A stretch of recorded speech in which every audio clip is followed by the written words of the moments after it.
Dominic Arun സംവിധാനം ചെയ്ത് Wayfarer ഫിലിംസിന്റെ ബാനറിൽ ദുൽഖർ സൽമാൻ നിർമ്മിച്ച മലയാളത്തിലെ സൂപ്പർ ഹീറോ ഫിലിമാണ് ലോക ചാപ്റ്റർ 1 ചന്ദ്ര. ചിത്രത്തിന്റെ കേന്ദ്ര കഥാപാത്രമായ ചന്ദ്രയെ ആസ്പദമാക്കിയാണ് കഥ മുന്നോട്ടു പോകുന്നത്. കേട്ടുമറന്ന ഐതിഹ്യങ്ങളെയും ഫോക്ലോറുകളെയും അടിസ്ഥാനമാക്കിയാണ് ചന്ദ്രയുടെ ഭൂതകാലം അവതരിപ്പിക്കുന്നത്.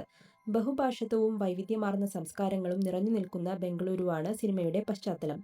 നഗരത്തിലെ ഒറ്റപ്പെട്ട ജീവിതവും ഏകാന്തതയും സിനിമ അടയാളപ്പെടുത്തുന്നു.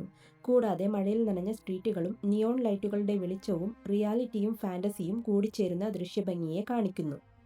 ഗ്യാങ്സ്റ്റേഴ്സിന്റെ ആക്രമണത്തിൽ നിന്ന് തന്റെ സുഹൃത്തിനെ രക്ഷിക്കുന്നതാണ് ചന്ദ്രയെയും ഓർഗൻ മാഫിയയ്ക്ക് പിന്തുണ നൽകുന്ന ഇൻസ്പെക്ടർ നച്ചിയപ്പയെയും പരസ്പരം ബന്ധപ്പെടുത്തുന്നത്. തുടർന്നുണ്ടാകുന്ന കോൺഫ്ലിക്റ്റിലാണ് ചന്ദ്ര യഥാർത്ഥത്തിൽ നീലിയാണെന്നും ചന്ദ്രയുടെ പവേഴ്സിനെപ്പറ്റിയും സണ്ണിയും വേണുവും മനസ്സിലാക്കുന്നത്. നൂറ്റാണ്ടുകൾക്ക് മുമ്പ് തന്റെ ഗോത്രവർഗം ഒന്നാകെ ഒരു നിഷ്ഠൂരനായ രാജാവിനാൽ കൊല്ലപ്പെട്ടപ്പോൾ നിസ്സഹായയായി നോക്കി നിൽക്കേണ്ടി വന്ന 11 വയസ്സുള്ള പെൺകുട്ടിയായിരുന്നു നീലി. ഗുഹയ്ക്കുള്ളിൽ വെച്ച് ഒരു വവ്വാൽ വഴി വൈറസ് ബാധയേറ്റ അവൾ പിന്നീട് ഒരു വാമ്പയറായി മാറുന്നു. ഐതിഹ്യമാലയിലെ കള്ളിയങ്കാട്ടു നീലി എന്ന രക്തദാഹിയായ യക്ഷിയെ ആധുനികവൽക്കരിച്ച് പുനർവ്യാഖ്യാനം ചെയ്യുകയാണ് ലോകയിലൂടെ. നീലിയുടെ ശക്തികളെയും തിന്മയ്ക്കെതിരായി പോരാടാനുള്ള അവളുടെ പൊട്ടൻഷ്യലിനെയും മനസ്സിലാക്കിയ കത്തനാർ അവളെ മോചിപ്പിക്കുന്നതായാണ് ചിത്രത്തിൽ കാണിക്കുന്നത്. കൂടാതെ ചാത്തൻ, മാടൻ എന്നീ ശക്തികളെ കൂടി ഇത്തരത്തിൽ ലോകനന്മയ്ക്കു വേണ്ടി നിയന്ത്രണ വിധേയമാക്കണമെന്ന് നീലിയോട് കത്തനാർ പറയുന്നുണ്ട്. ചന്ദ്ര അഥവാ നീലി ഒളിവിൽ കഴിഞ്ഞിരുന്ന ഗുഹയ്ക്കകത്ത് പുരാതന ലിപിയായ ക്യൂണിഫോം സ്ക്രിപ്റ്റ് കാണിക്കുന്നുണ്ട്.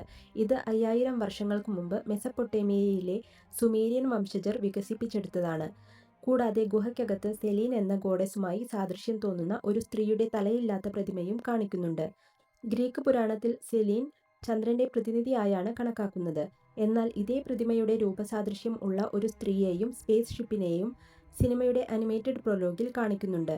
ഇത് ചന്ദ്രയുടെ ശക്തിയുടെ ഉറവിടത്തിനെപ്പറ്റിയും ഭൗമേതര ബന്ധത്തിനെപ്പറ്റിയും സംശയം ജനിപ്പിക്കുന്നു.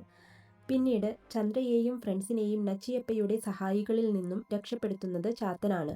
താനുമായി രൂപസാദൃശ്യം ഉള്ള ഒരാളുടെ ഫോട്ടോ കാണിക്കുമ്പോൾ തന്നെപ്പോലെ 389 സഹോദരന്മാർ തനിക്കുണ്ട് എന്ന് ടൊവിനോ പറയുന്നുണ്ട്. കൂടാതെ ARMലെ മണിയനുമായി രൂപസാദൃശ്യം ഫോട്ടോയ്ക്കുള്ളതിനാൽ മണിയൻ എന്ന കഥാപാത്രവും മറ്റൊരു ചാത്തനാണോ എന്ന സംശയവും ജനിപ്പിക്കുന്നു. കേരളത്തിൽ പുരാതനമായി ദ്രാവിഡ രീതിയിൽ ആരാധിച്ചുവരുന്ന പരദേവതയാണ് ചാത്തൻ. ബ്രഹ്മയുഗം എന്ന ചിത്രത്തിൽ മനുഷ്യരിലെ ശക്തിയെ കൗശലത്താൽ സ്വാധീനിക്കുന്ന ഒരു എൻറ്റിറ്റി ആയിട്ടാണ് ചാത്തനെ കാണിക്കുന്നത്. കൂടാതെ യക്ഷിയും ചാത്തനും തമ്മിലുള്ള സൗഹൃദവും കാണിക്കുന്നുണ്ട്. എന്നാൽ ചിത്രത്തിൽ ചന്ദ്രയെ സഹായിക്കുന്നുണ്ടെങ്കിലും അവ്യക്തവും സങ്കീർണവുമായ ഒരു ക്യാരക്ടറായാണ് ഇതിൽ ചാത്തനെ പ്രതിപാദിക്കുന്നത്. ചിത്രത്തിൽ ഒടിയൻ എന്ന കോൺസെപ്റ്റ് ഇൻട്രൊഡ്യൂസ് ചെയ്യുന്നത് മിഡ് ക്രെഡിറ്റ്സിൽ ഒരു കാൽ നഷ്ടമായ പട്ടിയെ കാണിക്കുമ്പോഴാണ്. ഒടിയൻ മൃഗമായി ഷേപ്പ് ഷിഫ്റ്റ് ചെയ്യുമ്പോൾ ഒരു ശരീരഭാഗം നഷ്ടമാകുന്നു എന്ന ഐതിഹ്യത്തെ സൂചിപ്പിക്കുന്നതാണ് ഈ രംഗം. പോസ്റ്റ് ക്രെഡിറ്റ് സീനിൽ ദുൽഖർ അവതരിപ്പിക്കുന്ന ചാർലി എന്ന ക്യാരക്ടർ ഒരു നിഞ്ച ഫൈറ്ററിന്റെ രൂപത്തിൽ വന്ന് ഗ്യാങ്സ്റ്റേഴ്സിനെ കൊല്ലുന്നതായി കാണിക്കുന്നുണ്ട്. ഇതേ സീനിലും 3 കാലുള്ള പട്ടിയെ കാണിക്കുന്നുണ്ട്. ഇതിൽ നിന്നും ദുൽഖർ ഒടിയനാണ് എന്ന് വ്യക്തമാകുന്നു. ചിത്രത്തിലെ മറ്റൊരു കേന്ദ്ര കഥാപാത്രമായ മൂത്തോന്റെ ഐഡന്റിറ്റി അവ്യക്തമാണ്. ഈ കഥാപാത്രത്തിനു വോയിസ് ഓവർ നൽകുന്നത് മമ്മൂട്ടിയാണെങ്കിലും കഥാപാത്രത്തിനെ ഇൻട്രൊഡ്യൂസ് ചെയ്യുന്ന രംഗത്തിൽ ഒരു സെപ്റ്റർ പിടിച്ച കൈ മാത്രമാണ് കാണിക്കുന്നത്. ചിത്രത്തിന്റെ ഓപ്പണിംഗ് ക്രെഡിറ്റ്സിൽ വില്ലൻ എന്നു സംശയിക്കാവുന്ന ഒരു മിസ്റ്റീരിയസ് ക്യാരക്ടർ ഇതുപോലൊരു സെപ്റ്റർ ഉപയോഗിക്കുന്നുണ്ട് എന്നതിനാൽ മൂത്തോന്റെ കഥാപാത്രം ഒരു സുപ്രീം ലീഡറാണോ അതോ ആന്റഗോണിസ്റ്റ് ആണോ എന്ന കാര്യത്തിൽ സംശയമുണ്ട്. മറ്റു കഥാപാത്രങ്ങളെ അവതരിപ്പിക്കുന്ന അഹാന കൃഷ്ണ, സൗബിൻ, ശാന്തി ബാലകൃഷ്ണൻ എന്നിവരുടെ കഥാപാത്രങ്ങൾ ഐതിഹ്യമാലയിലെ മാടൻ, മരുത, പൂതം എന്നിവയാകാം. ഇങ്ങനെ ഐതിഹ്യമാലയിലെ മരണമില്ലാത്ത 14 എൻറ്റിറ്റികൾ മനുഷ്യരെപ്പോലെ മനുഷ്യർക്കിടയിൽ ജീവിക്കുന്നു എന്ന കോൺസെപ്റ്റ് കൊണ്ടുവരുന്നതിനും വേൾഡ് ബിൽഡിങ്ങിനുമാണ് ചിത്രത്തിന്റെ ആദ്യ പകുതിയിൽ പ്രാതിനിധ്യം കൊടുക്കുന്നത്. ലോക ചാപ്റ്റർ 1 ചന്ദ്ര ഒരു സാധാരണ സൂപ്പർ ഹീറോ ഫിലിമല്ല.